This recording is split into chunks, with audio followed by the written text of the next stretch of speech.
Tudor, right? Greetings, one and all. I'm DJ Eliot, and I'm here with the wonderful Anthony Blake, who we thought would do a little show on verifying Gurdjieff's laws. So, Tony, tell me about verifying Gurdjieff's laws. Well, there is about this a lot of questions, and I'm going to start and indulge myself a bit in the questions because it's not so straightforward as it might seem. And I can intimate that the broad direction of what I'm going to talk about is to uh, kind of point out that there's really no serious attempt to verify Gurdjieff's laws at all. There's a lot of talk about them and repeating of what other people have said, but there's very little, as far as I can see, as far as I know, and I've been looking for 50 odd years now, very little in the way of actual investigation. I remember, you probably do, that Gurdjieff at some point talks and say, well, we need this, I expect this minimum of people, that is some capability of knowing evidence and using reasoning. And I accept that is just that's the bottom line, But he expects more of you, but at least he wants that. But to my opinion, in some respects, a lot of people are not getting up to that ordinary human standard at all.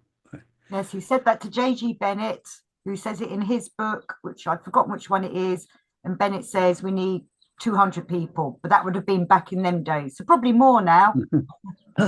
Well, that's 200 people about isn't it about overcoming war? If there are 200 conscious people could stop war. That's a big claim. I don't know if I can get onto that sort of claim. But I want to start with this. Uh, well, first of all, to point out for everybody listening in is that my background is, if say, academic, is scientific, and part of my reason for being so attracted to John Bennett was that he shared this kind of background in the sense that he was both immersed in mathematical physics and also an admirer of Gurdjieff's teaching at the same time. And he actually consciously set himself to make these as one, you know, uh, unify them as respect. And so that obviously, as many people say, the universe or the reality must be one, there's only one, or even that's in question, of course, these days. And so what is really scientific and what is really Gurdjieffian, if you can say Gurdjieff as an adjective, should coincide if they're real. Now, so I was very attracted to, and I could see sometimes he had to, in his later life, diverge from Gurdjieff and do things differently, but he always remained a faithful follower, perhaps until his interaction with Idris Shah, which put him under a lot of stress, but made him pronounce himself more as his own man, not just a follower of Gurdjieff, but as an independent man. You see. So there's a lot of considerations of people and their stages in their life and when they met Gurdjieff and what they wanted to do and had their own aims. But I want to center a moment on this very term to verify.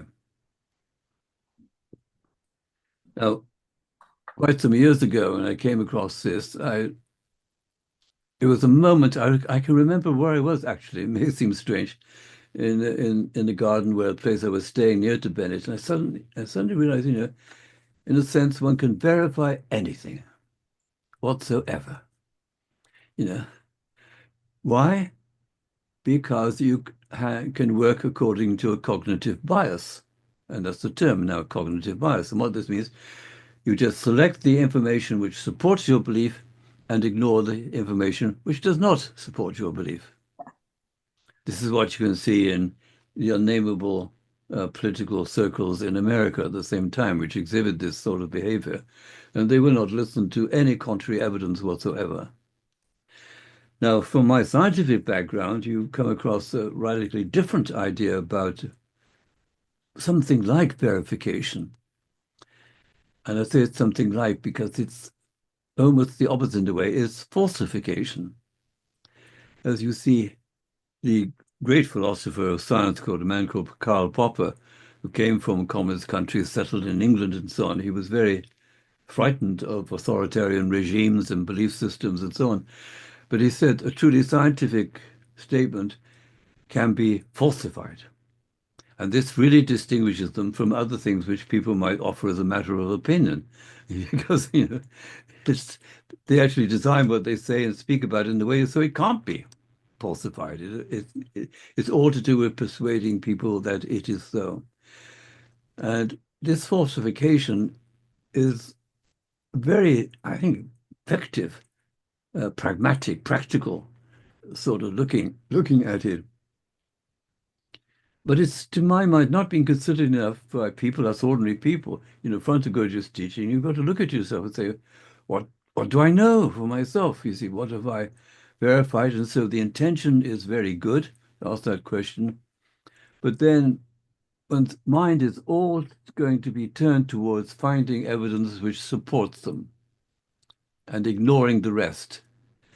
Some people ignore the rest in almost willful way by saying anything contrary to Gurdjieff's teaching or his ideas and so on must be wrong and should be rejected itself, because they ignore that.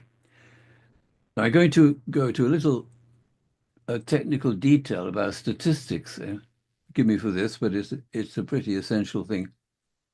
And this is about belief and evidence. A lot of people think about uh, experiments and tests, particularly in medicine, for example, as almost infallible. They say have a test, you've got a certain result, and that's the result. But every test has a probability of being in error. Every actual test is right. And this came up, to take a well-known sort of example of incidences of breast cancer. You could have a result that said a poor woman has breast cancer, but it's in that number of cases which is a false positive, you see. So this has got to be taken into account. That's what happens. And then another thing to take into account is just to give you and it is the probabilities. And I must add another idea here as a generalization. Most people don't understand probabilities. They're in this abstract world of true and false, black and white, and so you get this fascism and fanaticism and argument and so on. But to assess the probability is for most people, they can't handle it. It's why people are puzzled by quantum mechanics.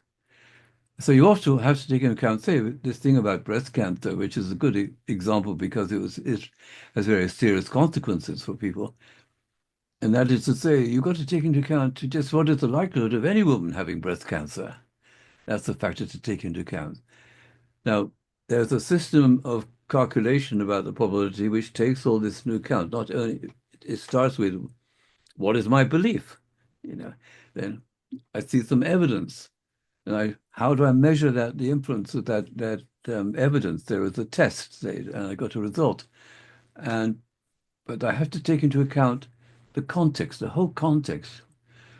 What's the inherent likelihood of it being wrong? And what's the kind of likelihood of it happening in the population at large?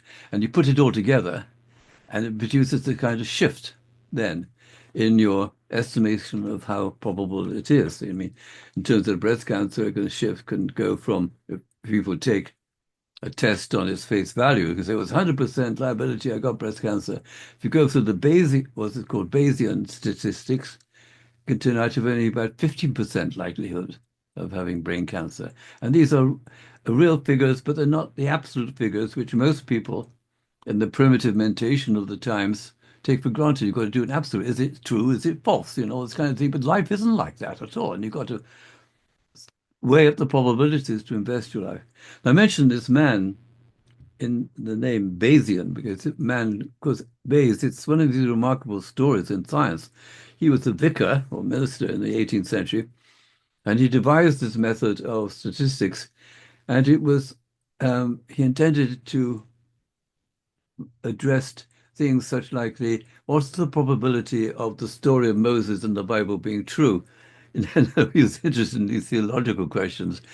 But what he developed was so wide in its possible application that he became gradually known and over 2 centuries, has operated. For example, one of the cases where it was done about 20 years ago, one of the planes which disappeared over the Atlantic, and people searched for it, but they used Bayesian statistics, and this did find the plane, which they wouldn't have gone from the traditional methods, but that method enabled them to actually do it. So there's some anecdotal evidence of its supremacy.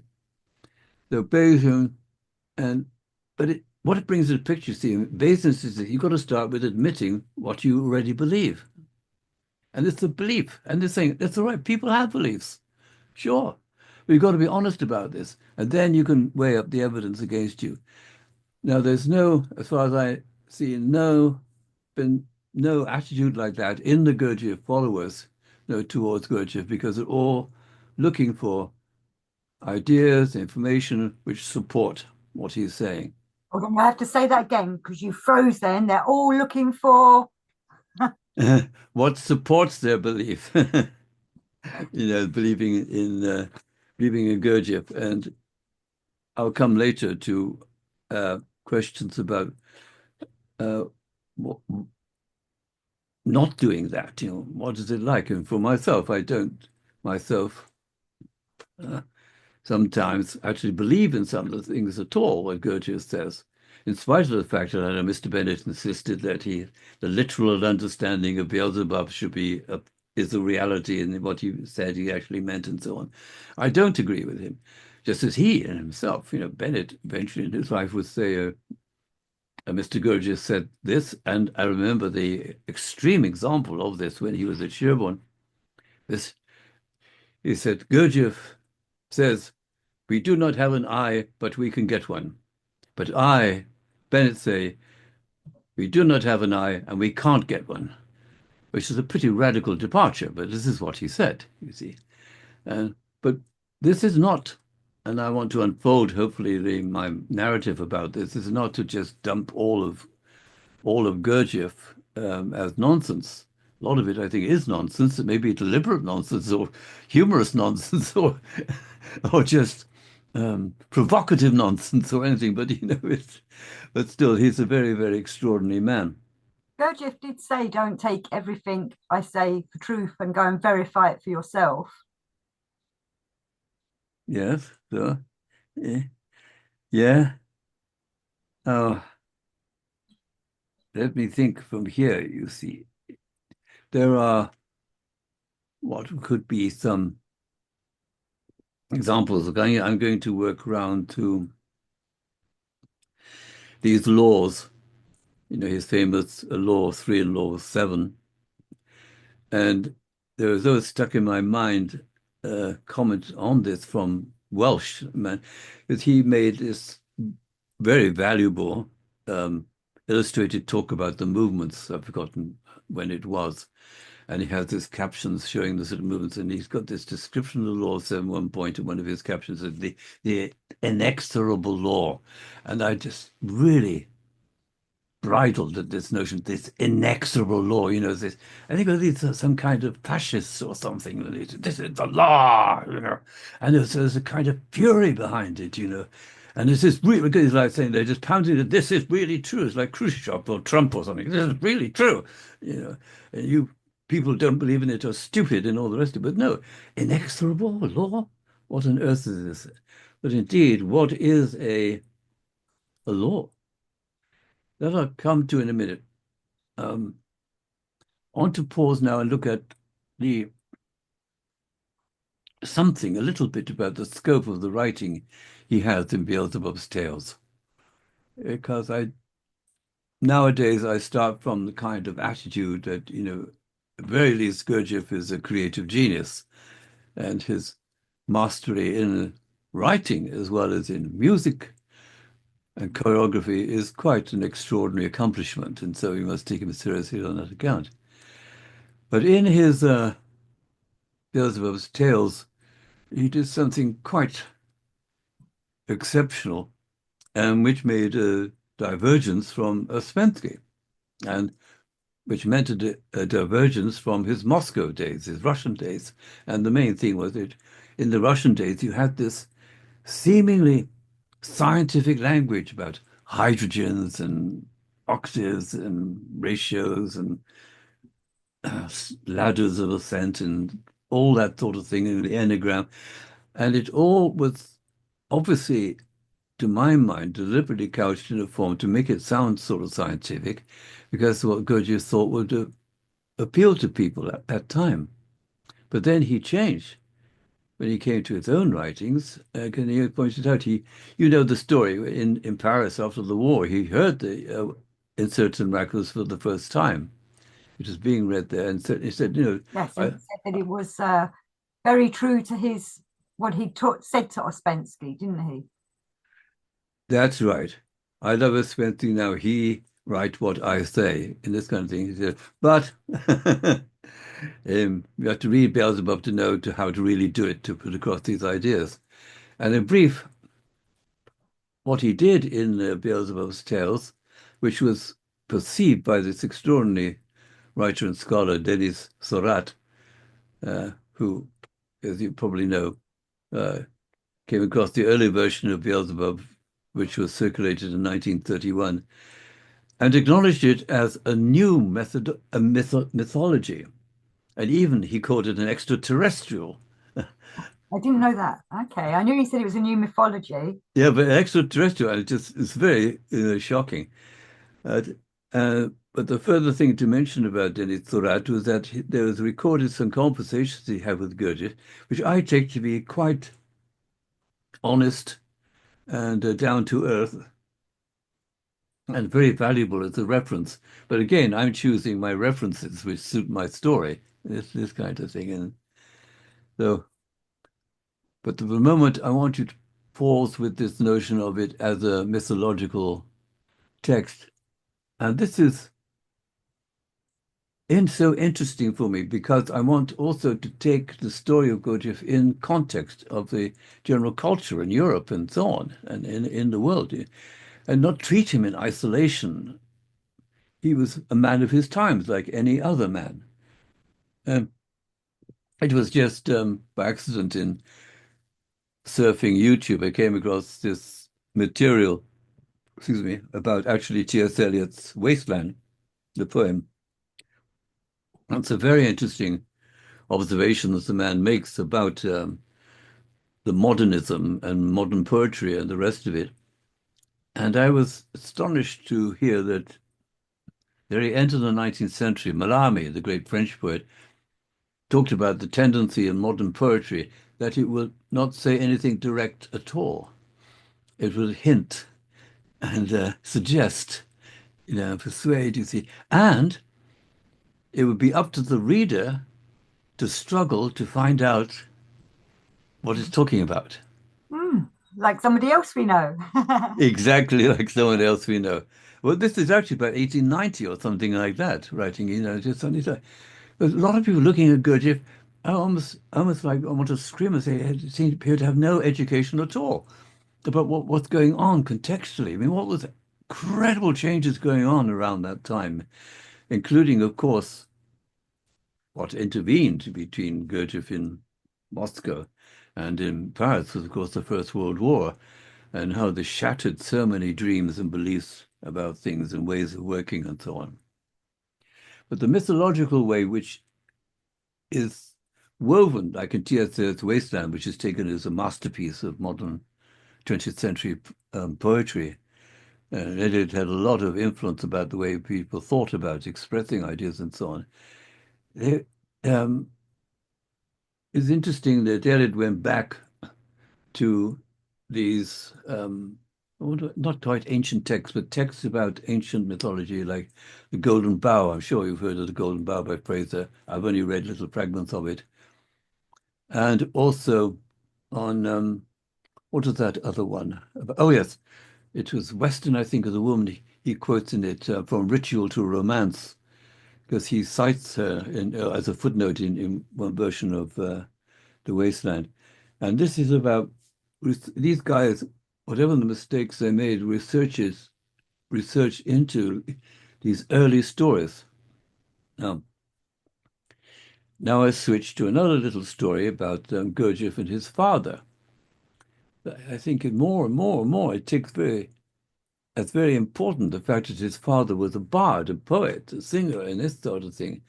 And you remember he told this incredible story of how he read in a magazine somewhere a translation of a Sumerian text in the cuneiform about Gilgamesh. Gilgamesh, thank you, in which you have the story of the flood.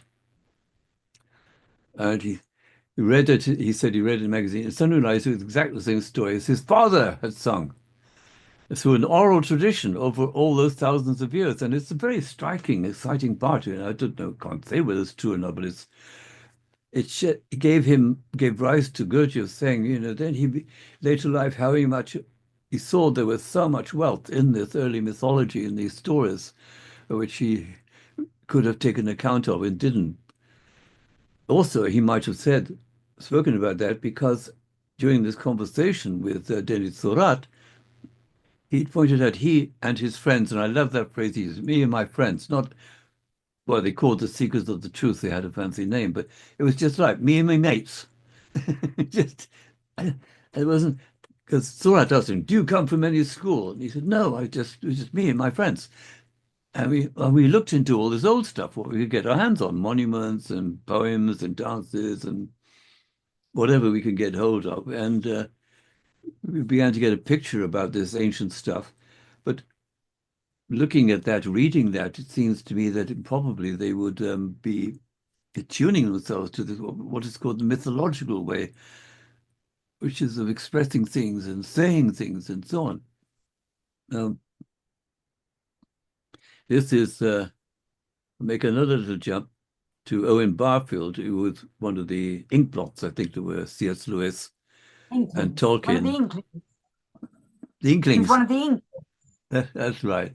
And very important. Of course, Owen Barfield was also very influential by Steiner, which is, Absolutely. Yeah. but he's supposed to have a lot of influence on Cold Tolkien and C.S. Lewis because there's this into this mode of expression, which you a mythological kind of mode, which you call it, which then relates, and I'll rapidly make another allusion and come back online, I hope, to Giambattista Vico, who talked about the four ages, a language from a kind of very primitive to a poetic, then mythical, and then to a religious, and then to a period it's in Vico of a kind of chaos, which obviously reflects on where we are now, and then it recycles and so on. But this notion of the ages, and in this regard about these transitions of language, and going back to what I saw on YouTube and associations in my mind about the modern world or modern art and so on.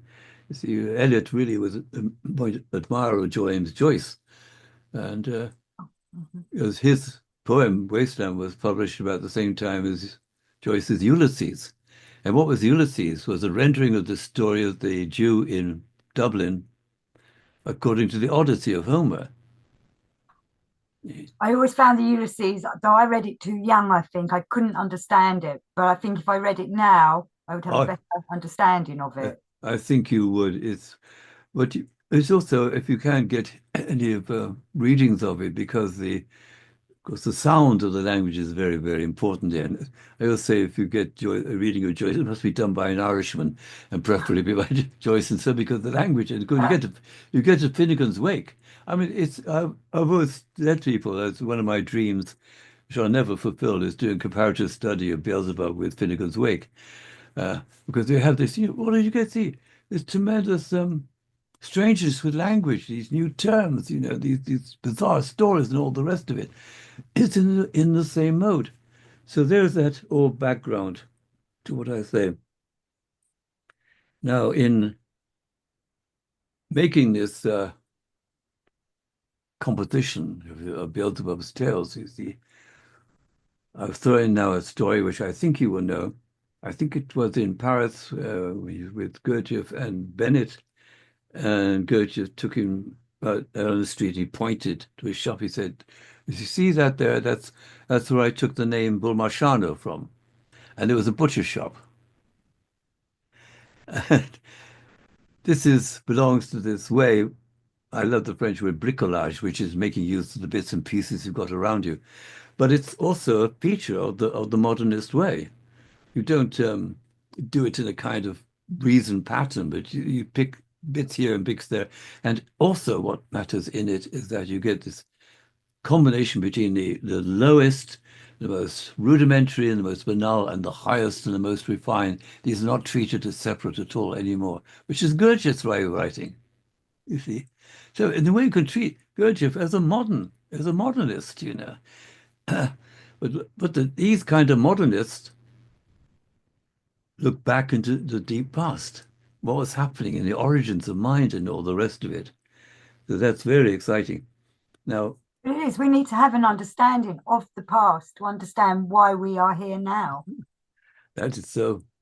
And it's, I don't know, I shouldn't say and as if I had no more insight, but it's along the lines of you can only kind of create the present, as you say, through the past. And there's other appearing which is now appearing in various ways around the world. You go into the past and you discover things which in a way weren't known before, or or they'd gone, or faded, or been hidden, or obscured, or forgotten, or something. You see, that's where a lot of people have taken it so obvious, you know, Gurdjieff's Atlantis. Atlantis signifies this, in a way, the forgotten part of our own psyche. You know, in a way, conscience is in Atlantis, you know, this kind of thing. And there's all this recent talk about the imaginal world where these meanings exist and so on. So that the Atlantis is our own subconscious, this kind of thing. So the idea of it being drowned and covered over is that, you know, the coming of this superficial. And not just another segue on that.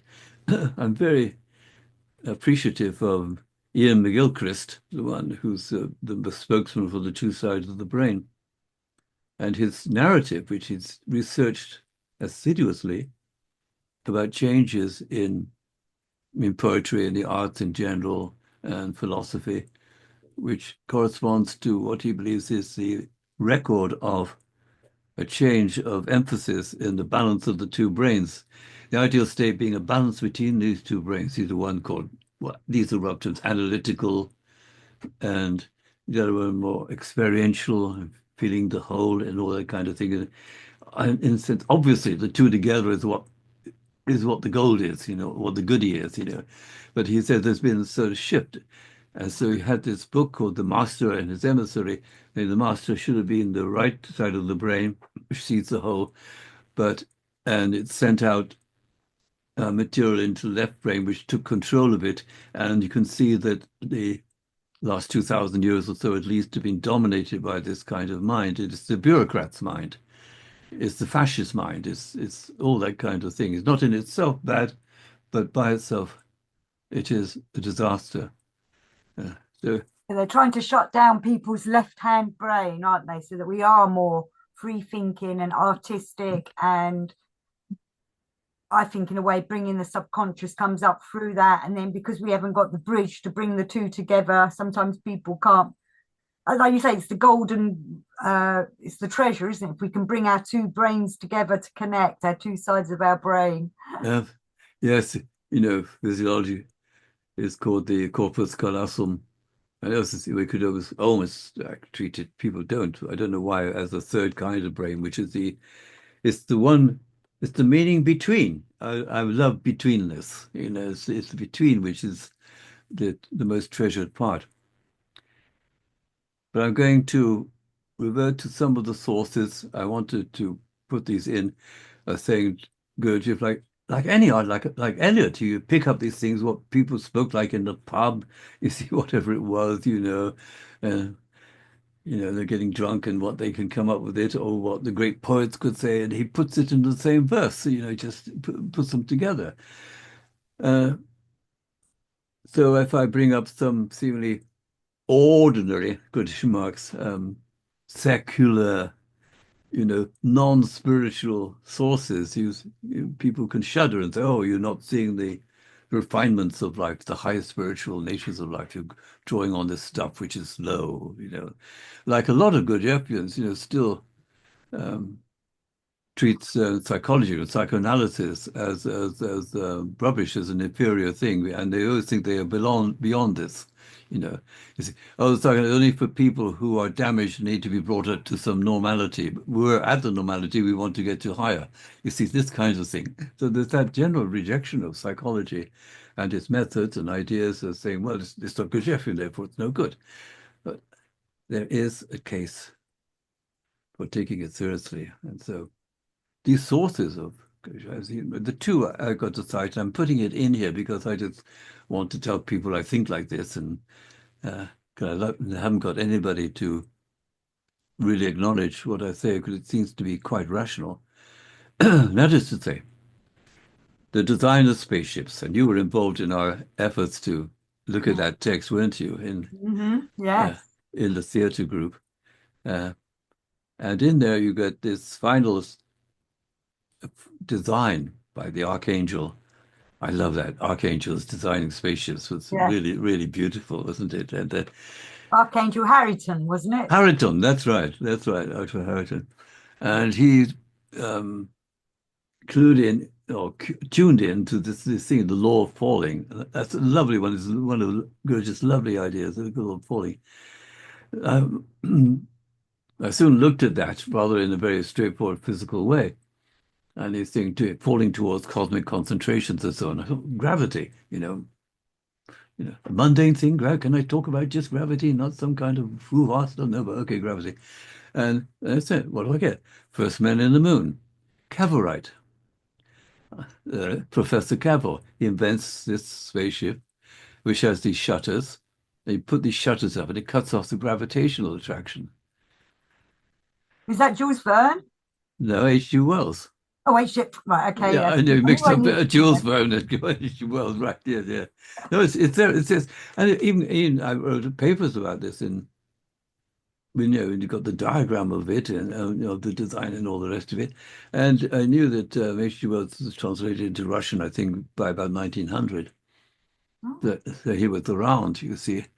Uh, oh, that's going to be another little spin-off. Why almost nobody mentions Gurdjieff's contemporaries in Russia were the cosmists. Now, the cosmists had this dream of uh, what you call it, interplanetary travel and the advancements of human existence through technology. And it started in the 19th century. And in about 1900, you had this extraordinary man, Sliakovsky, who was called the godfather of, or the godfather of space travel, who wrote extensively about space travel. And then you also had Vernadsky, who had the idea of the biosphere, which led actually through to these friends of mine who built Biosphere 2 in the Arizona desert, and they based it on Vernadsky, and Gurdjieff invented its ideas. Most people don't know this, of course. Like, what a round idea. So, but why? There's no mention of Gurdjieff actually meeting these guys. They're incredible but what if visionaries. they were people, or maybe one of them was a member of the Seekers of Truth? Because we don't actually know who they are, do we? Well, not the Seekers of Truth. No, we don't. We don't. We do know who the members of the Cosmists were, because some of them were, uh, published books and Mm. lectures and all the rest of it. But that's a good point. And about them, as you know, it's the general consensus that Gurdjieff did have, colleagues, and one would be surprised if he didn't, because what he brought with him to Russia, say, is such a masterful construction of systems of ideas and diagrams and so on. If he did it by himself, then my gosh. But we know that his father was real, probably, and Father Bosch from the cathedral was real. And but maybe some suggestion Skridlov, the professor, is real, and Lubavitsky, the one who studied religions, is real, but we don't know.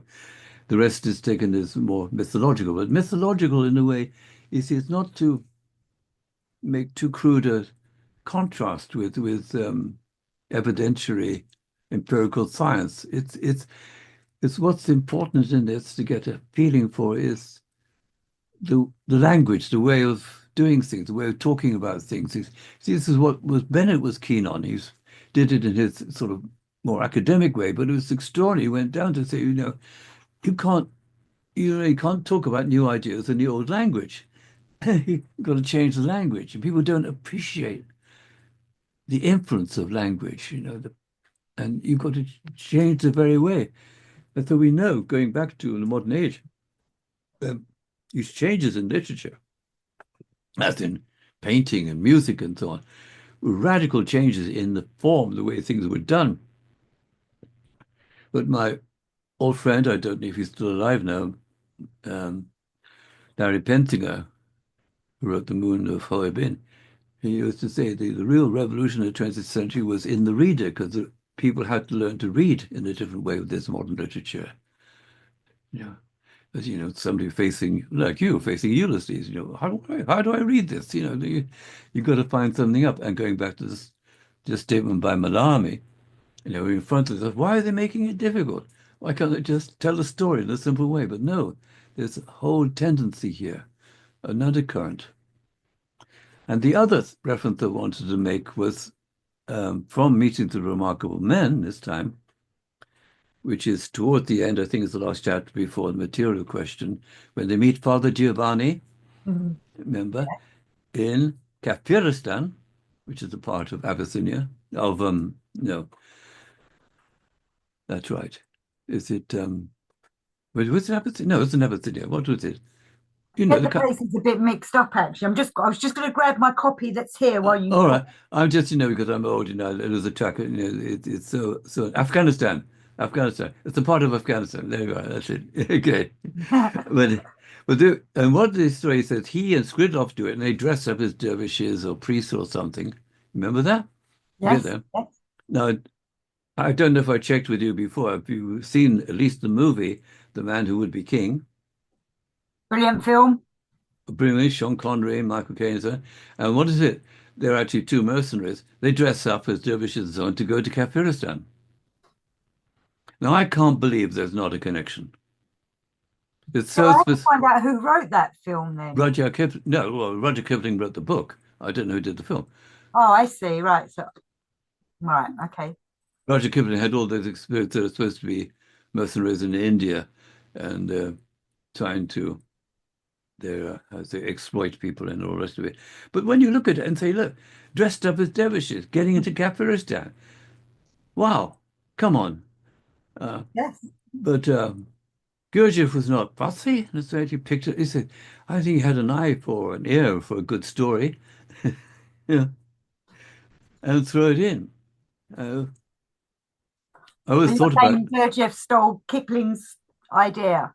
Oh yes, absolutely. With no acknowledgement, of course, because it's he's pissing on Western literature as he pisses on most things Western and modern, and Or that's maybe an he read the book and thought, I'm going to go and do that. you well, it was yes, that would be really something, wouldn't it? That would be really extraordinary. So there are two examples, and I think possibly two one could describe with stories about the Gobi Desert. There was a Swedish expedition around that time, which he could have drawn on and all the rest of it. And why not?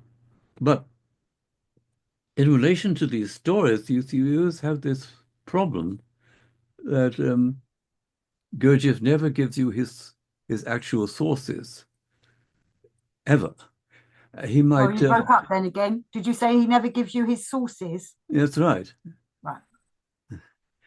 No, like, well, in a very blatant way, he many times talks about an ancient manuscript. Nobody ever sees his ancient manuscripts, you see. And the one time he quotes something is from this, at the end of the third series, this Russian newspaper he picks up in New York, which is a part of his technique, of course, but it's not an ancient manuscript by any means. And there is this, well, two things I'd throw in mention is an uncertainty about his movie watching, because I know I always had the impression from Mr. B, but he was a bit stuffy about such things, he wasn't really interested in Gurdjieff going to the picture, so to speak. But I think Paul, was it Paul? Igman Taylor. Yes, right. That's right. Exactly. He insisted that Gurdjieff was always going to the cinema, and that sort of thing. And there's this discrepancy there. Because in the written text, you only get the critical part where Gurdjieff says, "Oh, there is this film about two brothers, but I will make a film about three brothers," and which is ludicrous in itself, because of course they already made Dostoevsky uh, story into a movie. Eh, I'm only going to go off to who played the part of. It's very interesting of the monk in it, but there you are. You get that. And what else might he have picked up? It's a And the part of the modernistic picture, it's very striking, isn't it? You got these two guys early on in Paris of René Daumal, you heard about, and Yes. Pierre Schaeffer. Is René Daumal, a leading surrealist, yeah, and Pierre Schaeffer, who's the creator of a whole new branch of avant-garde music called musique concrète. And you said one can have this image of Gurdjieff as, oh, it's backward looking in terms of the ancient wisdom, blah, blah, blah. But he seemed to be au fait with the what's cool, what's really going on in this sort of thing. I'd But like to it's throw another one in the mix about that because I've only just found out about Oswald Spengler in his book, The Decline of the West, which is all about how civilizations only last for 2,000 years. And it was very popular in the 1920s. uh, Now, so I'm only just learning about this. So I'm again wondering if that's another book that Gurdjieff would have come across because it would have been in all the papers, interviews with him, and things like that. And Spengler talks about how civilizations rise for 1,000 years and then they decline over a thousand years. A bit like oh, some of the things in Beelzebub's Tales. it does, doesn't it? And I bet it picked up with his theory of epochs, but I should often want to criticize him because he's so unclear about his system of epochs and what it changes. But you do get this notion from it, don't you, of a kind of weird clockwork going round. Oh, the clock strike 12 again. Here we go, decline. This kind of thing. And it was Spengler, I think, it was the chap who really popularized it the in the West. Yeah. And then let's jump to another topic that's due to Wim van Dulleman. The two things, in fact, was very full of the idea. He was very aware of Gurdjieff's contextualization. He was not an island to himself. He was, and he was obviously a man very capable of intense observation and learning and picking up, of music and art and so on from everywhere. And then I'm jumping to put a little clip here from that guy, um, Boyhood with Fritz Peters. You see, as a lovely example, he said Gurdjieff in his writings always uh, attacks homosexuals and all the rest of it. And there is this guy, rampant homosexual, who gives us stories about Gurdjieff, which the Foundation and other people would never do about, having these orgies and shacked up with this strange woman, putting shit on the walls and all this kind of stuff. You see, it's like chalk and cheese, the two versions. And the piety attributed to Gurdjieff in the film, These Remarkable Men, is something you don't want to be very suspicious of because it's also holy, holy, so to speak. It's like none of the scenes like Gurdjieff wailing in with his fist to help some group of British Soldiers, yeah. sailors, in the pub. No, Vic Vaseska, or whatever her name was. If I'd made Meetings with Remarkable Men, I'd have made it very differently. And Yeah. I've always wanted to, if I had the money to make a movie, I've always said I would do Fritz Peters by Boyhood. Wow. I would love to make that into me. I think it'd be so entertaining. They ought to be damn entertaining. But that reminds you, as I may have told you in the past, I did tell you about when the Meeting Remarkable came out, and a lot of us were dissatisfied with it. And I remember having a conversation with him and Anthony Schaffer. He was a screenwriter. He wrote scripts for Hitchcock, for example. And he did that wonderful film Wicker Man. He wrote Wicker Man, and so on. And talking about this, and sort of Schaffer's attitude was just because he's in the business. He said, you ought to get a decent director like Kubrick, to make this. And Bennett made a kind of treatment, sketch print treatment of it, and in which such things were sort of stuck in my mind because it was very challenging. He said, they shouldn't neglect a Gurdjieff's sex life. He said it was even after the washerwoman employed at the prairie. Some respectably married women with children. He was sometimes absolutely rampant, as he is. But it's been censored, a lot of it's been censored. So there is that Oh, thing can of, you imagine if Kubrick had made that movie? Oh my gosh, I love yeah, Kubrick. right, yeah. But of course, the foundation would never relinquish it because with an artist like that, you can't put him in what you can call it, handcuffs or something about it. You just have to let him rip. It's like, but you see, he could do a collaboration. The Kubrick Arthur C. Clarke collaboration about 2001 was magnificent. They could go together, and Gurdjieff himself planted it with Thomas de Hartmann in the music. But the other thing Wim van der drew our attention to was, or the one thing I was reading towards was the fact that I think his name was Muller. I'm not sure about the name. He was from Theosophy in the late 19th century, and he was very strong in the idea of the subconscious self. And Wim van der very much felt that that influenced Gurdjieff in terms of the subconsciousness and so on. He could have picked it up then, but he could have picked it up. No, no, no. But then there's the movements, because I would say that Gurdjieff himself says he started with Swedish gymnastics. He puts it in Mr. Barker Men. And people forget 1890, the books about this sold by in the million. It was all around, you see.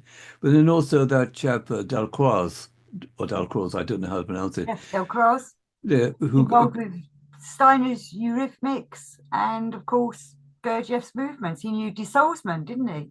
well, that's where I think he knew. No, it's where he knew better Jessica Howarth, Oh, that's it, yes.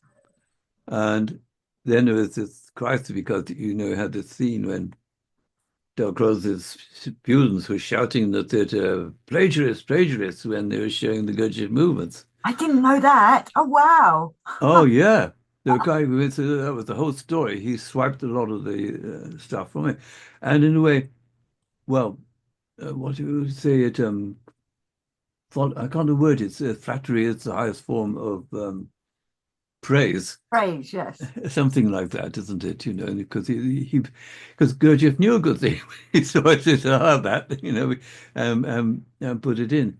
But there's continuing problems about the movements, but this sense that it could have drawn on, and this is quite a thing, what was happening in the West, in this tremendous revolution, which included, I think most importantly to say, and it leads me to another topic, the some degree of the liberation of women, because imagine it's worth things were in 1900, the constraints put upon women and the barriers put upon women in that time.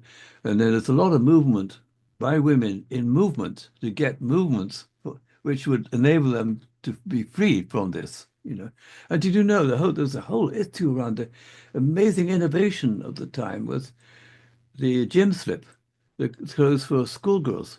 They had to be modest enough, but free enough. You would imagine, it was so important to have that. So, and it's therefore not in a way surprising that around Gurdjieff were these particular women like Jetta Hyers and Salzman, who had a sense of the significance of movement for women, even though, of course, it wasn't just made part of the feminist movement, but this appreciation uh, was there. So in talking about these things, you can get it too linear and say, oh, he told him and he told her and here told, as if it was a line. There's never a line. It's a mosaic. So that's all about that. Now, what comes next in all of this? Well, eh, Can I just ask you something before you go on so I don't throw you off? So we was talking about being at the beginning, being independent. I think the Gurdjieff work in the end is to help you become independent. And I think that's where it's gone wrong with a lot of groups. They don't become independent and they're all still clinging to each other. But I think Gurdjieff's intention was you go off to become an independent, wholesome being. right on, lady, right on, lady. Because this extraordinary conduct, which is quite opposite to anybody else. Is kind of people really getting it, and so he sent them off. Like De Hartmann. De Hartmann wanted to go. He was cried or something, but he set him free. You know, and I've known my limited life experience about this. If you stay in the presence of somebody with charisma and that kind of power, they can be totally stifling. I think Gurdjieff appreciated it. You're dead right to bring attention to this. It's, it's for independence, and you are getting in a lot of Gurdjieff groups. They become in groups, cultish and so on. And anybody questioning the status quo is treated as a pariah and liable to be defamed, and abused. This is like Bennett was. He was dreadfully abused by people in the foundation and the conservatives, right to his face.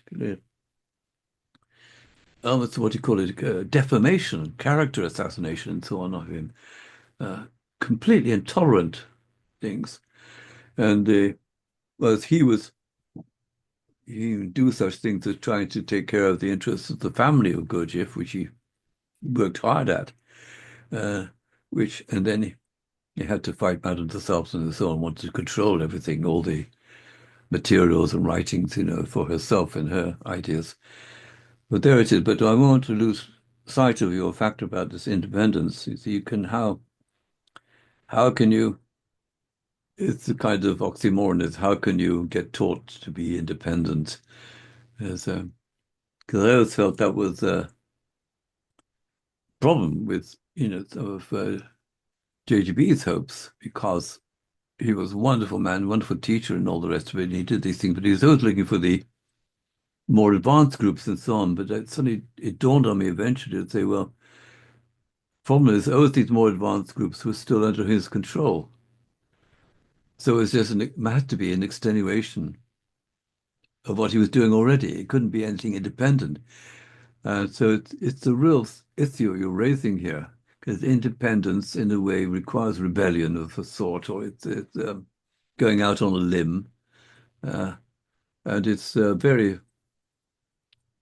well. I was going to make a gross generalization. It's very rare for leaders of groups and so on to relinquish their control over people. It's extremely rare, uh, you know, and to welcome birthright. But I thought it was, as a young man, how you could accept being questioned and criticized by us, and these upstarts, just Trentons and so on, could just say, Mr. B, what about so and so? And he would accept it. But in the spiritualists, because they're laden down this belief that there is this higher realm of superior truths, which this man's got access to. We keep on saying the words, we'll be connected with it. That's all it amounts to. It keeps on saying the words, you see. And so you don't want to change anything because you might be violating these higher truths, which I'd say, if it's a really higher truth, doesn't give a monkeys about the form of things, the rules or anything like that. It's creative. It must be at least creative and so on. So this is very good. You're raising that. Think about They like want a mechanical law that continues, just yeah. keeps on rolling when we can see it. Like I myself am with you on this, that law can evolve as people begin to perhaps understand it better or work with it, then it can move to the next step or something. But this is true. As again, in our previous conversations, or so it in any way, I was always very struck by Grotowski, the Polish avant-garde theatre director, who was a great admirer of Gurdjieff, and sometimes he's taken as the fourth way teacher himself, this Polish Yeah. There's some indirect reference to him in the film Dinner with Andre. He always said this fourth way should be a way of research. You know, and in today's context with the Gurdjieff you think, research? What's that then? There's nothing like that No, going because on. people want it fixed. Yeah. Not fixed because Gurdjieff's given us something to get us to keep going forward with continuing the research. I find this, I call them old school, that they want to stay blinded to the laws and the books and don't change anything.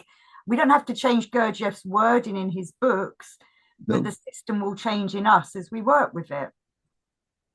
that's right.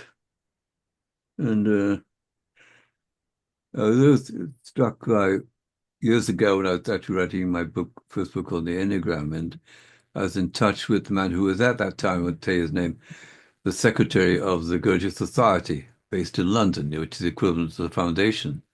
And he was an extraordinarily nice man and very helpful to me in everything. But he said to me, and I was horrified, said, there's never amongst his group, there's never any discussion of Beelzebub at all. Nobody looks into it at all. No, I have myself actually. I have one-to-ones with people. I've also been at other groups and even the A&D conference. It surprises me how many people have never read Beelzebub's Tales. Oh, it's incredible, isn't it? It's absolutely incredible. You just go, duh. This kind of thing. Yeah. And of course, I went about this man who hopefully says he knew that the people in that group set about themselves want to do this so-called new translation. It was a total lie because none of them knew Russian. And what they were doing effectively was translate. It's insanity, translating the French edition into English and calling it the original edition. It's so you do get these critical minds around, but they're mostly, uh, like he said to me, don't cite me in your book as a reference, he said, because, and he was obviously going to be embarrassed if they knew that he was helping me and this kind of thing. It's just so close-minded, it's unbelievable. What does it need to become independent? I try to remember the name of that man who wrote this book, something, he was about teachers and gurus, and it's named like Alan something. I don't know if you recognize it, because a lot of people who went to Chevron had read it, and I was impressed by this. But anyway, he was an American and kind of maybe a priest. Um, he wasn't Thomas Merton, but someone like that. And he said this about what's the role of a teacher? And I rather liked his definition. He said a teacher is there to get in the student's way until the student tells them to get lost. I like it. Oh, that's brilliant. Isn't it? It's Absolutely, very apt. That is, yes, isn't it? Isn't it? You know, but of course, because it shows the students then doing their own research and discovering. And yes, uh, brilliant. I'm but going to also, even also point out to get this, independence can't just be, I'll be independent now, blah. It's just you've got to, there is an act involved in doing it, becoming independent. And I did it, I remember doing it a tiny, tiny way, but the effect it had on me with Bennett, and I loved the guy and what he was doing. And every year he had this set of groups and people assigned and so on, and it came around. This was before he went to Chevron. And that year I just didn't join. I just didn't join. And I was a bit anxious, all on my own, everybody else joining in. That's the first thing you get. You become independent, you're on your own. And you don't get that cosseting of being inside the group. You all speak the same language, which in that context means you never think anything different. Yeah, you're a slave to it and so on. But it really taught me something that, and so if you truly because it's like it's a notion of free will, God giving man free will, but it's got to be realized in a way. So it's only there when people are genuinely undergoing what's needed to make a free decision or something like that. It doesn't come just by signing up. Just like it can hurt, it and means this, diving deep into oneself. yes, it does. Oh. the laws. These, So we've got uh, triamazicamno, heptapara and that's the others. that's the two main ones, and because I was right from the beginning. I sort of said, why three and seven? You know, because later on I suddenly realized that Bennett really deeply thought about this, and he said, "Why just three and seven? Why can't I have the lot?" And so he changed it and then deviated Sorry, from say that later. again because you broke up then. Just as you said, and Bennett said, Okay, yeah, why just three and seven? Why right. not all the other numbers? Hmm. And so he created what he called systematics, you see.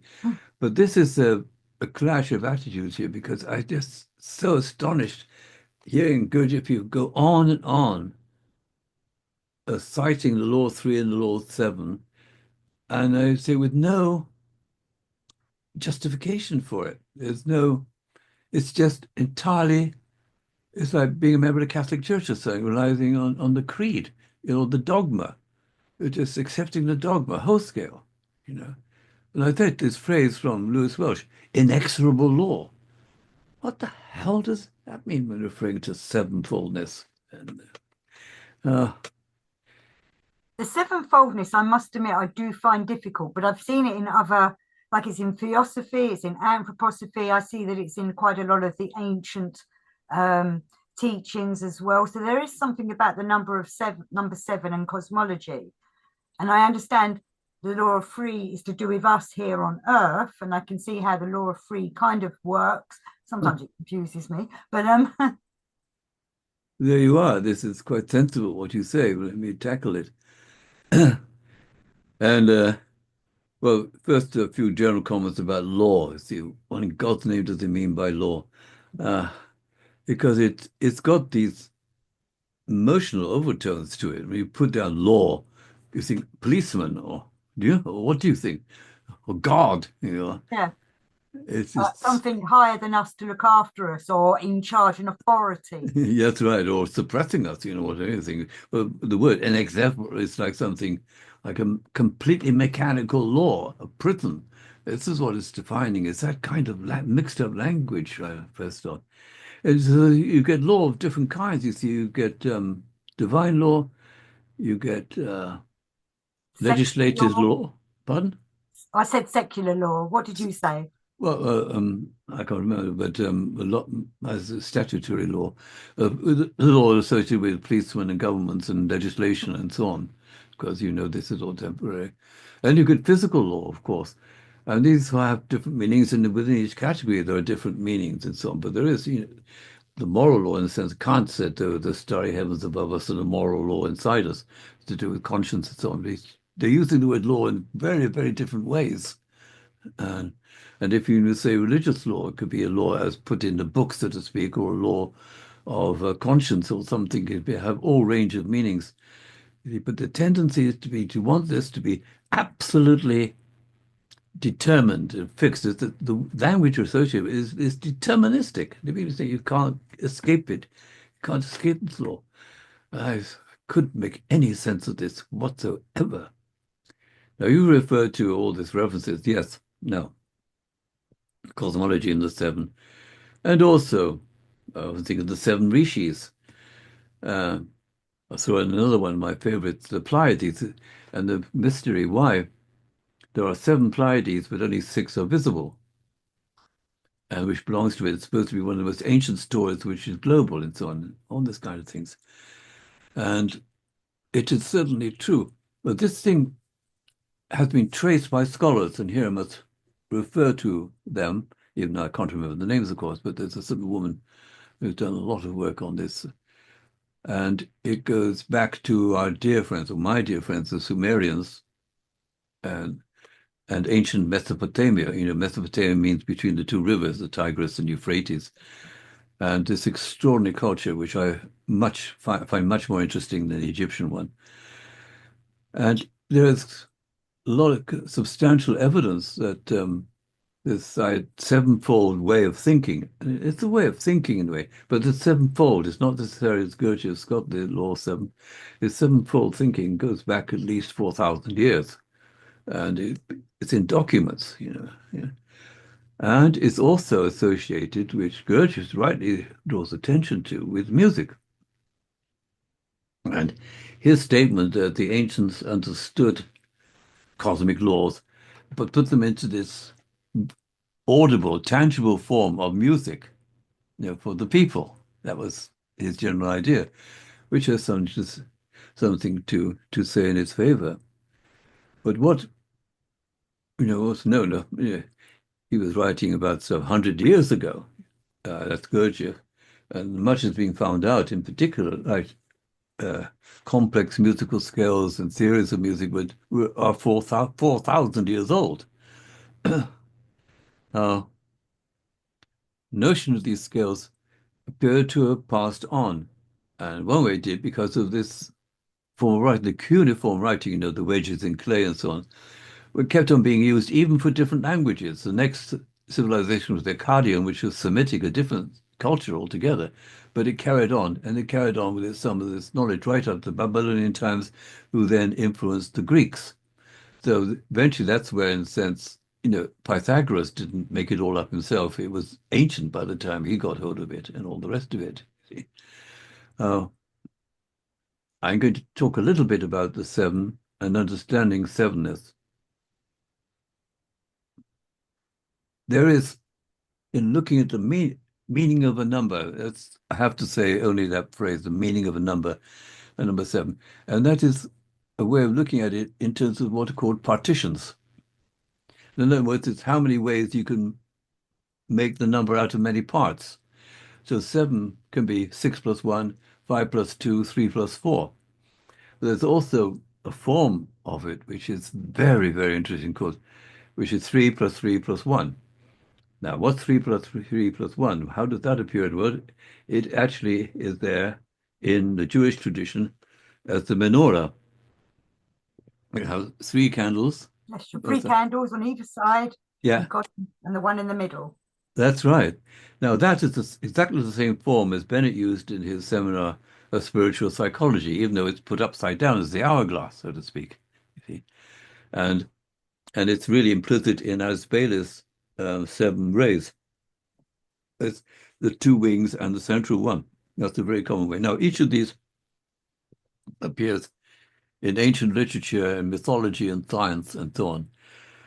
But take that one of the 5 plus 2, which is the one prominent in astronomy. And why? Can you guess what the 2 refers to? Little challenge here. Sun and moon. Right, sun and moon, that's right. And there's those divided up in there, and the others were wandering planets. And these corresponded to metals. And of course, the sun is gold, the moon is silver, and you go down the line to Saturn, which is lead. Yeah. But that form, which is also you can find in China. In China, it takes the form of the yin and yang as the two, and the five elements as the five, as well as the astronomical. So it was, when you look at it, this sevenfold division, it was everywhere. And it's a way of classification. And there was this implicit belief that everything follows the same pattern. But that was in that pattern 5 plus 2. Now, 6 plus 1, you get some mystical literature talking about the seventh and the sixth. But then you can notice that in the enneagram, the law of 7 is represented by 6 plus 1. 6 is the cycle, and 1 is the top point. People don't really understand that the top point is part of the law of 7, and why it is part of the law of 7. So there we have all this evidence. Now, it's said that this transmission out of Mesopotamia right through to this incredible time Gurdjieff was aware of and made use of. This is the thing. That's the Jews in captivity, the Babylonian meeting of various people who were sent there or taken there by the Persian, in the Persian Empire, I believe it was. I can't remember the king at that time. And so these people from these different cultures were brought together. Some of them were Jews, and some of them were Persians, and so on. Some of them were Greeks. And Pythagoras himself was supposed to have gone there in about the same time. That's where Gurdjieff gets his society of adherents to legomenism. One of them was Pythagoras. Is He's mythologized this meeting, but it's known that they then brought this sevenfoldness. It was amplified in the Arcadians who went through all these thousands of years, and the Jews picked it up there, and it became fundamental for them. There, including this notion of the 7 days of the week. Now, the week is a weird measure. Why is it weird? Because the day is something really physical. The turning of the earth, you see. A year is something physical, the going around the sun. A month, well, we get, and that's to do with the lunar cycle. You see this kind of thing. But the week, why a week? But it was there, we think it was imprinted from ancient Mesopotamia right through to the Jews who took it up and make a lot of it, make a great deal of it. So it became a carrier for many things, but it had nothing to do with Gurdjieff's account of Heptapara. Well, it's a mixture because he says different things in different places. But one thing I will immediately talk about now as I gather my scattered wits together with all this highfalutin cosmology and so on. But just a good way, I just want to emphasize that there is of course, there's an ancient, long history of something like the value of seven, but that in history you get different cultures begin to enfold, or I think it's the best word I'm going to fold or store significant meanings in something in an archetypal form, which one kind is number. So these numbers become numinous. They acquire charge in that society because it enables them to draw together the diversity into one scheme. And so this notion that sevens are everywhere really was there in ancient times. But it was sometimes pointed out, I haven't followed this up too well, that the 3 and the 7 are really characteristically strong in Western civilization. For example, they could jump to the Amerindians and so on, and from the Asiatic. There's the enormous meaning of number 4, the 4 directions, this kind of thing. It's an immense structuring, which has the same charisma. You see, it's totally different. It leads to the notion of the medicine wheel, which is usually portions of 4 and the 4 directions and this kind of thing, and where you enter it and the rest of it. So there's that. So the 3 and 7 belong to us, and Gurdjieff seems to leave out the 4.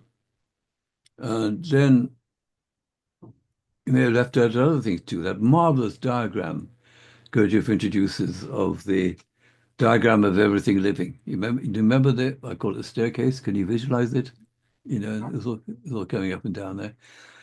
Now, it's interesting that it seems that Gurdjieff brought a number of things as showing to people, almost to see what works, what helps them, what gets a response. And it doesn't appear much response to that diagram of everything living.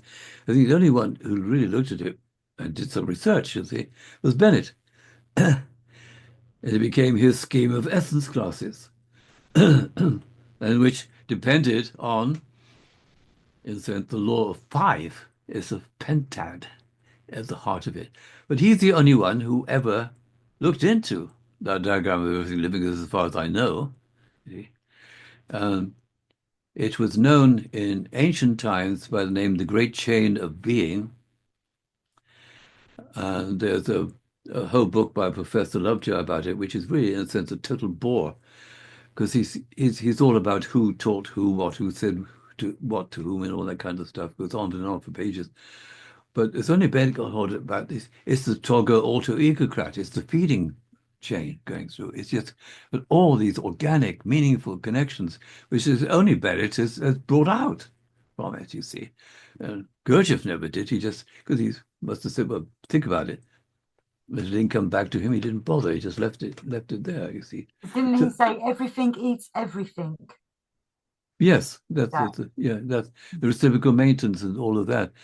But the diagram is very specific in its structure and its design. You can see the enormous work went into these things. They didn't just or maybe they did cook them up on the back of an envelope. But this is really, it is the whole design of the steps is fivefold, and the numbers and what it's food for and what it eats. And Bennett saw this notion of the higher nature and the lower nature.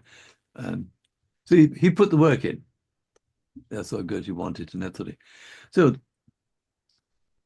when he saw, well, he came across it, the law 3 and law 7, he loved Gurdjieff and his work and wanted to believe in it. So he started his first version of his dramatic universe.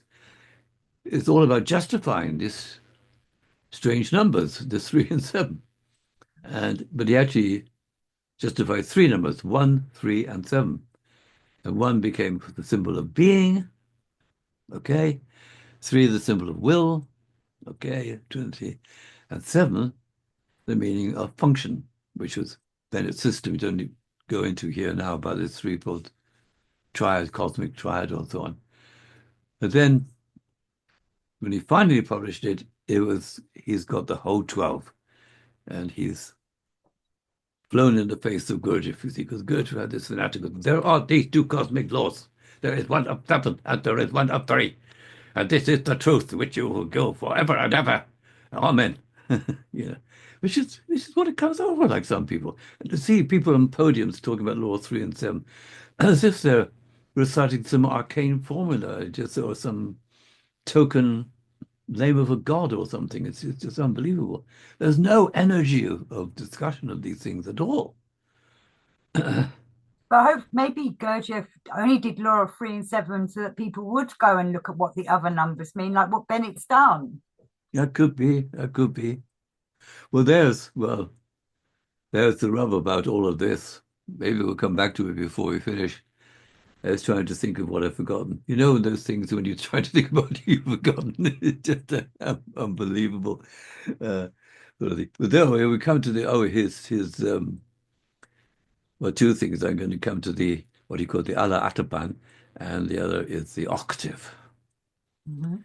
I used to, when I was working in my enneagram book, and I came to say, the part you put a thing with stars on, the octaves, Yes. they really P da da da D me off.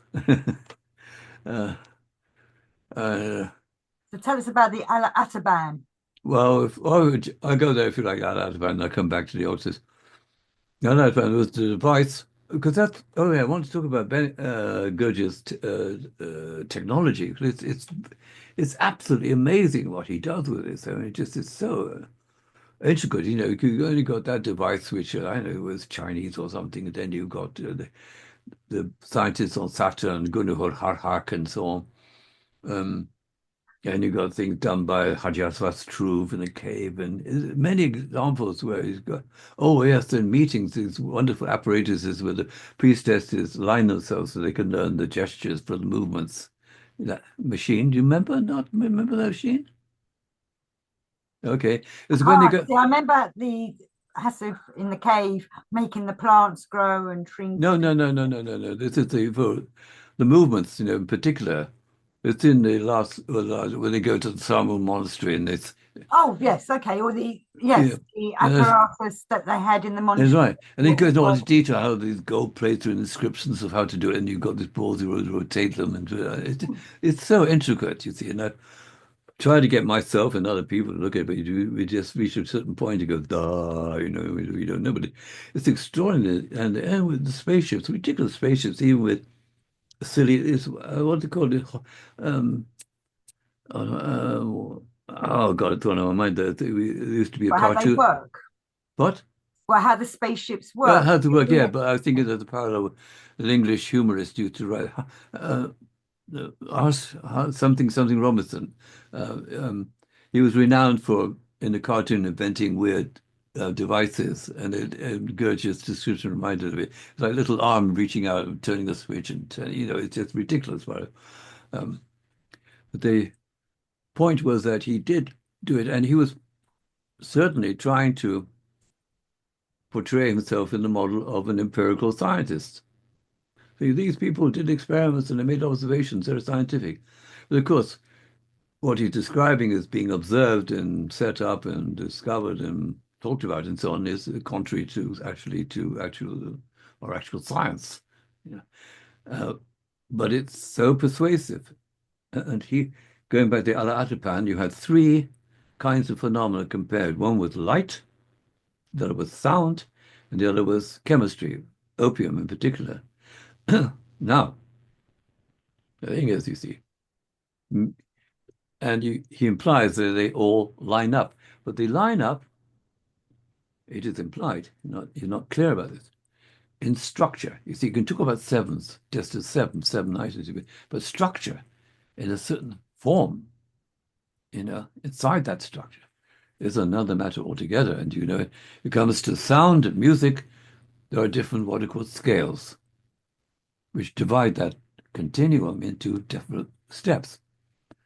And the point is there are innumerable kinds of scale. You choose this one. But coming back to, yeah, so we have something like a musical scale there, implied or suggested. Then when it came to think, what do you think of? And so we think of Mr. Newton, dear old Isaac, his optics, and the splitting of white light into its several colors. I'm using the word several. Around the time, or, with hundreds of years of Newton, most scientists at that time described the rainbow in terms of five colors, not seven, five.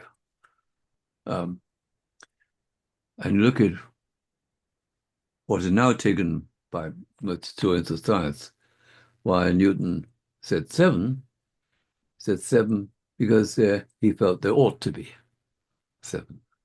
Why there ought to be? Because he was aware of that tradition we were speaking about from Mesopotamia, which relied on what's called Chaldean science, which had this in it, and he was a believer in that ancient science Of the law of seven. of the law of seven. But it was a belief because the number of colors you see depends on who you are to a large extent. Because we've all been brought up with it. Richard of York gave battle in vain was the mnemonic for the colors, red, orange, yellow, or the green, blue, indigo, violet. I think I've gotten it right. Uh, but you ask anybody what are the colors rainbow, they say there's seven. They come out with that and what they are and so on. But a lot of people don't see them. Why? Because it's a perceptual property, and it depends on what you expect to see. This kind of thing. So what I thought, I looked at it, I thought, look at this. There's Gurdjieff exploiting Newton's mistake. No. But Gurdjieff also said that we don't see all the colours. Oh, that's right, but that's another now that's a good example of this. Because he talks about that, and so he can start waving his hands and talk about, he says we only see the negative spectrum, and there's a positive spectrum, and blah blah blah. That's all very nice, we see. But in terms of his claim about this apparatus and what it's like, it it casts not casts a shadow. It's like a hypnotic. No, it's not hypnotic. It's a seductive. It's a seductive light in the sky. Speak about these other possibilities instead of saying, well, what is actually there? So he's got this particular. He has fun in the particular thing, as his boyhood story. They're having a fight and the tooth get knocked out, and there's a drop of moisture on every fang, but there are seven fangs and each has one color and spectrum. You see all of that. That's pure fabrication, you know. And you see, well, why are you doing that? It's just, why are you telling these silly stories? Well, I know people buy into it. So I'm arguing that there he was an example of it. And I'll give another kind of example of good to do with music because I've tried desperately. It's very hard to get into this history and theory of music. It's so complex in some way. But where he has, let's see, I can't remember now exactly the point here. It is the, ah, you see how easy it is to slip. On the But his, Gurdjieff music. well, not in Gurdjieff's music himself, no, his description of music. But Mm. The essential point is that in his, this is still, and it almost relates to what we started with in terms of groups just slavishly quoting Gurdjieff's stuff without going into it. Because he, I don't know if you remember, but his law of the octave, or the law of seven, as in Surgeon Miraculous, it's got this dramatic form to it. You know, do, re, mi, fa, sol, la, si, do, the two special intervals, which is, but it's only the major scale of C which has that form. It's one form out of thousands of forms of the octave. He's chosen that form. But what? That's okay. But nobody at the time seems to have queried him about this. You know, Svensky didn't. And I think, why? It's a more extreme case, I think, than only having three and seven and not asking about the other numbers. But wouldn't only a musician know that? I would not have known that because I don't know how to read music. Uh, well, possibly, but it's a pretty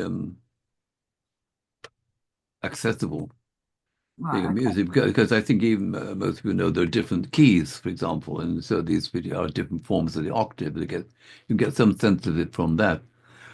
But the keyboard as such, the standard one is very, very interesting. It goes back to ancient things. Go on.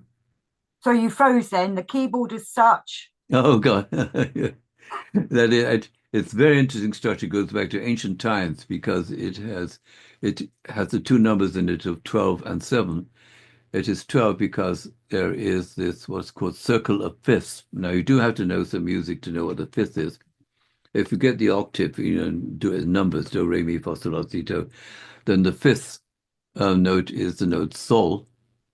Now, in terms of frequencies, it's 1.5 times the frequency of do. It's called a fifth, but you just all you need to know is there's a certain interval, you see. Now, if you get 12 of these, they're going up and up, up and up and up and up. This is the same size on your keyboard as 7 octaves. Keyboards mostly have 7 octaves to them, you see. So you always had known from ancient times the circle of fifths, which enables you to calculate all kinds of scales, 12. And octaves, 7. They've got a relationship between 12 and 7. Now, this is a exciting thing because it's astronomical too, because it then becomes the 12 becomes the zodiac, you see, and the stars. The 7 are the planets, and they're the wanderers and the movers. So it's a beautiful representation itself on the piano. Most people don't know that. Okay. But it is a dramatic model. But I've said, and I want to repeat this, there's no traces I know of anybody ever questioning why is he using one form of the octave as a universal law. To me, it just doesn't make sense. I also noted with my dear John Bennett, when he wrote his whole book about the numbers in volume 3 of Dramatic Universe, and he goes to number 7, he doesn't even mention Gurdjieff's law of 7. Because I think he really realized this is a load of twaddle. He does many other things, but not that. And in his own writings, he never brought in that law of 7. But why? I just wondered historically, why was there no questioning of it? Yeah. But then the untruths he propagated, he took in this Heptapower Parshinok chapter, which is very complicated, as you know. And he started yattering about the Chinese brothers who are in the octave and various things, and the Greeks. And it's quite scurrilous in a way. He seemed to be hell-bent on doing down the Greeks, you see. And the Chinese are all wonderful, and the Greeks are idiots. And he comes out with this statement somewhere. The Greeks only had pentatonic music, it's based on 5, whereas the Chinese has 7. This is historically completely wrong. Why did he do that? And it tied in with my book, talking about things completely wrong. When with Mr. Bennett, he went to see after the war the wonderful caves of Lascaux, when people could still go inside them. They went in and see it, and it's wonderful, as you know. Gurdjieff insisted they were only 6,000 years old, these paintings. And Bennett was trying to say, no, then we know that 15,000 years old. And Gurdjieff said, no, only 6,000 years. But why? What is this? Why does he do that? Uh, so there is the problem with that law of seven in that well, in the backward respect, he based it absolutely on this musical octave. And this is the thing which appears in the enneagram, of course. 3 points, da, da, da. Shock comes in, then you've got to go through the rigmarole. Why is there a shock at point six as well as at point three? And, because there are three octaves and it gets really interesting. Law of seven. I've tried to find out whether any other person besides Gurdjieff treated the seven in terms of that model of the octave, and I haven't found it yet. But it's There is a kind guy that has looked into that. He's been on my channel. I don't know if you ever met him at the A&D, Dylan. He has been looking into this on his who? channel. Dylan, I'm trying to remember what, I'm going to quickly look him up, but Dylan has been looking into this. Well, you continue because I think his work's quite important. Yeah, that's what I say. Um, I can't remember what name he's using on YouTube. I'll have to go through my stuff, but maybe I can add that in the notes later or something. But I know someone is dealing with that. Oh, Um, that's good, isn't it? Yeah, there've been I know a lot of attempts. I mean, there was a man, the I was an old friend of mine. He was also very keen on Steiner, and he looked at the enneagram. He talked about different sonorities, and there's somebody recent who's gone into that sort of thing. Um, but yes, it is relevant to know. Because, of course, one thing which happens with something a little bit complex like that, you can begin to generate all sorts of explanations for it. Dylan Stevens, so I'm going to interrupt. Dylan Stevens is the guy that does a few YouTubes about this. His YouTube's channel is called Oldies But Dillies. He's been on my show a couple of times. And he was, because I found his paper he gave at the All in Everything conference. I believe it was in Seattle when he first started talking about this. Maybe he wasn't at the Seattle one. I don't think so. Yeah, and he was talking about how the octaves are in wrong places. And then later on in his research, he started saying something along the lines of, is it the different octave, different keys? Or I don't know. I get quite confused because I'm not a music person myself, so I don't Yeah, get it. the, the music So I theory. recommend Dylan Stevens, or perhaps I can hook you two up together to chat. Well, if you find a reference to a video of his, I'd be Hmm. uh, grateful uh, to But do it. people don't like other people doing that kind of research, or the what I call the old school who don't want to expand or look further. Because I Yeah, do, I'm with you on this. Gurdjieff is not the be all and end all. He said to us to go and continue. that's right. Of course, going back to Denis Thorat and that wonderful record of their conversation, which I presume is real and valid, and he said Gurdjieff valued the West because it had this expertise, this discipline, which you don't find in the East, and it's related to uh, accuracy and skills and so on. And he presented a very even-handed picture of the two cultures, even though, of course, East and West are very crude designations. It's certainly true. And I think he even said today sort of how there were people in Europe who really understood the whole thing as well as in the East. And he was very, I say, even-handed between the two. And but of course, and it's again why it's surprising going back to music because the whole kind of way Western music and Eastern music is on the whole quite distinct and quite different, based on a different approach to things. And he would have been aware of Eastern music, from where he was, and he's traveled in Asia and so on. But as I would say to people, look, one of the basic Hindu scales has got 22 notes to an octave in it, you know. But no mention of this, but the whole tradition of Eastern music is that, and going back to his wrong statements about the Greeks and the Chinese, you see, the pentatonic scale as such is pretty universal. It's in all general, it's in all what is called folklore, And I think the reason for this is that if you get notes from any part of the pentatonic scale sounding together, they're pretty agreeable. Whereas the heptatonic scale, if you press the two notes, long notes together, they clash. You Mhm. see, so it's a bit more tricky. Pentatonic is therefore easier. You don't make so many mistakes, so it therefore it's natural for folk music. That's my explanation for it. Uh, but it's, I say, it was quite wrong that the Greeks had this only. They have some, because all cultures carry on with the pentatonic scale, because I think it's folk music. It's what everybody plays easily. Now, what should we do next? Well, I'm going to have to go soon. How soon? Oh God. Yeah, I have to. We've got about 20 minutes left. Okay, we do But yeah, I something. just made a couple of notes, maybe about what you've been talking about that I just wanted to. So I just wanted to throw something at you. So the word law, LAW, and then there's the word law, LORE, which is about myths, isn't it? And old stories. Lore, Yeah, and I just when you not was yours. talking, I Yeah, couldn't yeah. stop Oh, I'm glad you thinking. came up with that because Yes, well, you was talking, and I'm just like, I wanted to throw it at you. Isn't that interesting? Law, the yeah, law, yeah, and yeah, yeah. law telling us all the That's folklore. wonderful. I just came up with that a year or two ago, and I just began to rewrite not the law seven, but the lore of seven. Yeah, you're right. Now this is coming. That was coming down. There was the main focus about these laws and so on. Now I'll say something briefly about that. We might just get a follow up um, to tack on because I've blessed you for finding that. Because you see, this is in a way it's a kind of pragmatic aspect of these laws.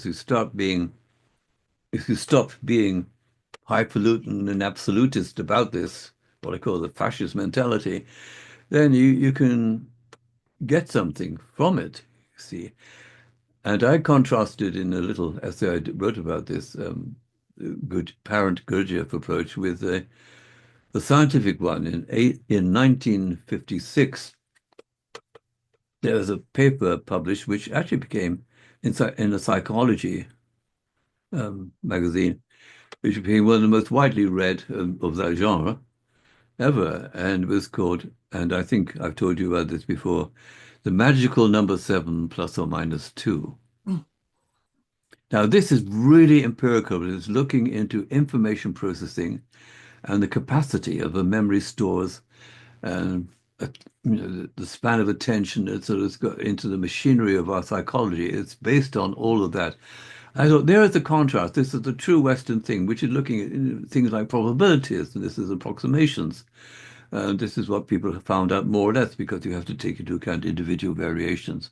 People can discern things differently in this kind of thing. But this is it. This is really authentic empiricism. But Goethe goes on about this absolute law. That's the contrast. And I think the absolute law and so on, for me, smacks of the East, which I always tend to think of as very authoritarian and controlling. And I'm still I'm old-fashioned. I'm in the minority one, I think. I really appreciate the Western civilization for attempting to do things that the East never did, like make equality between men and women and giving freedom of speech. And they're always getting into trouble. It's easy not to get into trouble by putting people under a strict control and telling them what to think. There's no problem. Look, the Yeah, peasants are we'll not make sure that does revolting. not happen to us in the Western world. Yeah. Yeah, we're in a mess. But you think people say, sure, wrong? No, it doesn't. There's something brewing. Well, that's my optimism in it. But simply, yes, the law. And I mean, I looked at things, and so I got back into literature and fairy stories, and this is attracting me, excuse me, more and more. These things they've been doing, like writing plays and poetry and saga and telling stories for well, thousands, hundreds of thousands of years, perhaps, what it is. And they in across these cultures in just an organic way. They're being learned to find out what works. It doesn't work, and I sort of watch YouTube things on how to construct a film script. It's worked out in some detail, and they've got evidence to show if you follow this sort of scheme, you're on better luck of doing a good movie, which will be a box office success than if you don't do it this way.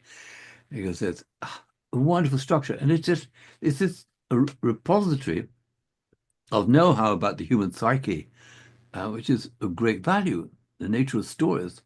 And this is what I think the thing which was being tapped into by people like Eliot, T.S. Eliot, and James Joyce, and in different ways was Gurdjieff, which is this ancient wisdom.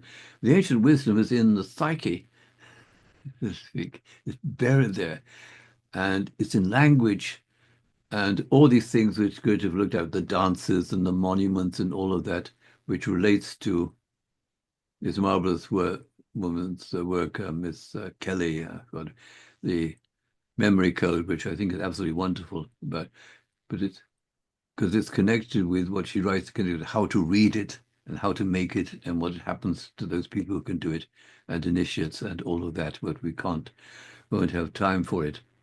Just one final word about one word about the law of three, and I think it's very striking for me about the contemporaries of Good. You see this man who's a bit older than him, the greatest American philosopher I love, Charles Sanders Peirce. His he said he did blatantly. He said, I'm not an enemy of any number, but I like threes, he said. And so metaphysics is based on three injustice. And he Freeze affects a lot of people. Nikola Tesla did everything in freeze, but that was kind of like what I suppose today we would say was OCD or something. He walked yes, around buildings 3 times before he went in them and things like yes, that. he And I had know written. free affects a lot of people. Yes, people are caught up onto Tesla with his magic. He vowed that number 369 was the secret to everything, but then they invent what it is. But going back to Sanders Peirce, there are two things I'll say to that. His work got taken up recently by an English theologian called Robinson. He talks about God symbolism, and which he shows how Peirce's metaphysics translates into the Trinity and how it translates into experience in a most extraordinary way. But Peirce had the greatest impact on, of course, semiotics, the meaning of science, and he went from this ordinary world. I also like to put this in. You've got a word like, I don't know, pen, and you've got the object pen. You see, that's as far as people go, and they say, well, we give the name pen to the object, like, as purely by convention, and that's it. There's two terms, the sign, the word, and the pen, and it's arbitrary how it's one's attached to the other, you see. But he said, no, there's these three. He said there was OS3, and he introduced his third term, the interpretant. And so you take any sign, like a word, and it can be other kinds of things, and then you have to bring to bear is you recognize how it's being used. Like there's a way of, if you're talking about, I don't know, I can't think of good examples now, but ways to think of objects, then there's a way of doing it which everybody understands. And this has been taken up by people throughout the world. It's quite extraordinary. So he's actually almost there tangibly got an exemplification of the third force, which is in Gurdjieff, but it was all developed by this man dealing with language, years before Gurdjieff started writing his stuff. Uh, and so that, how to say it, it's fruitfulness. Is there somebody in a way with it's got an an independent insight into the law of three. And I say it's the law of three, but it's expressive of how people have come to work with language, how people have learned to work with something, how people learned how to make something. And I think I'll try and make this my last comment. I always love this part of the Duino elegies, Rilke, and the first elegy, and he's talking about the angels in comparison with man, in comparison with animals. So you have the three realms. He's talking about angel who surpasses us and everything. Then he says, show him making, and he will be the more amazed. The rope maker, the potter. And that for me was the big clue, you see. It's how things are made. This is also why I detest, in a way, even though I can see some interest in it, the shadow enneagram of personalities, because it's got no contact with the reality, this human reality. We're always making things, and we were faced with this task of creating ourselves and giving labels to different people. It's just because people like to think about themselves, compare themselves with other people, but it's to destroy this pleasure in making. So we better stop there. I don't know if it's any good, Oh, this was Debbie. amazing. And I think with this show, we've created a lot of food for thought for people and even for people even to think about numbers. And if you're pondering on numbers, obviously Tony would like to know more about numbers and the different laws. I was thinking William Blake, law of four, his fourfoldness. Oh, yes, it was. Also, Yes, that's number four sorted. So thank you ever so much, Anthony, for this wonderful show. And thank you oh, everybody for watching. I'm DJ Eliot 142857. And you can come and get in touch with Tony through the diversity website. yes, I hope so. I'm always behind in the administration. Get Anyway, connected with the community there. yeah. Yeah, and we have a very, very important session coming up soon, which we're going to be have the contributions from Joseph Aziz, one of my dearest friends, and then one I respect and extremely much. But he's going to talk about his book about John Bennett and the inner exercises, because Joseph has. I hope he'll say something about them. I don't know. These are the extraordinary exercises Gurdjieff created during the Second World War, which have only recently been kind of brought into the light. Anyway, thank you for so much support and help and um, sparkle. I Uh, look forward to next time, as always. It's always great talking to you.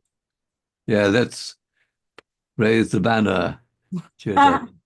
Now I've got to find out where is it? Where's the here we are.